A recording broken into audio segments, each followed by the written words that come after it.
लड़की ने जानबूझकर अपनी जांघ में स्टील की सुई छुपा दी ताकि ऐसा लगे कि उसे मासिक धर्म के दौरान ज्यादा खून बह रहा है। फिर वो जल्दी जल्दी अपनी माँ के पास भागी, अपनी स्कर्ट उठाई और कहा, माँ मुझे लगता है मुझे पीरियड्स आ गए। यह सुनकर माँ तुरंत उसे कमरे में ले गई।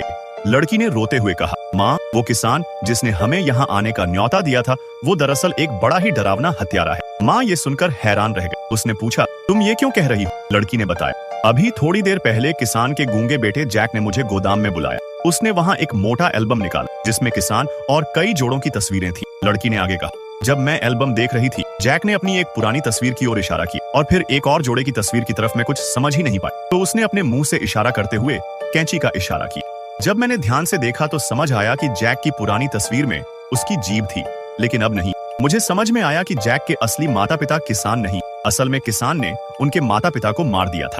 जैक को सच्चाई बताने से रोकने के लिए किसान ने उसकी जीभ काट दी और उसे अपने बेटे की तरह पाल ली। लड़की ने बताया, जैक ने मुझे एक खाली एल्बम भी दिखाया जिसमें उसने किसान और हमारे परिवार की ताजा फोटो लगाई।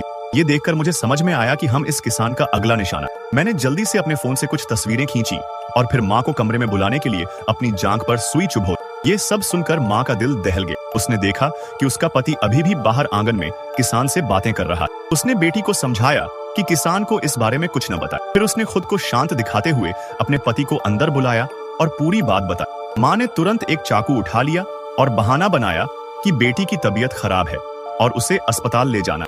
लेकिन किसान ने अजीब सी मुस्कान दी और कुछ नहीं कहा। जब वे बाहर गए तो देखा कि उनकी गाड़ी के टायर पंचर कर दिए गए।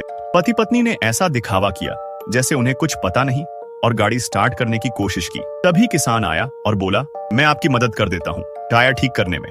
वे मजबूरी में रुक गए। शुक्र था कि टायर ठीक करते वक्त कोई गड़बड़ नहीं हुई। जब परिवार जाने लगा किसान ने पहले आदमी को गले लगाया और फिर उसकी पत्नी को भी।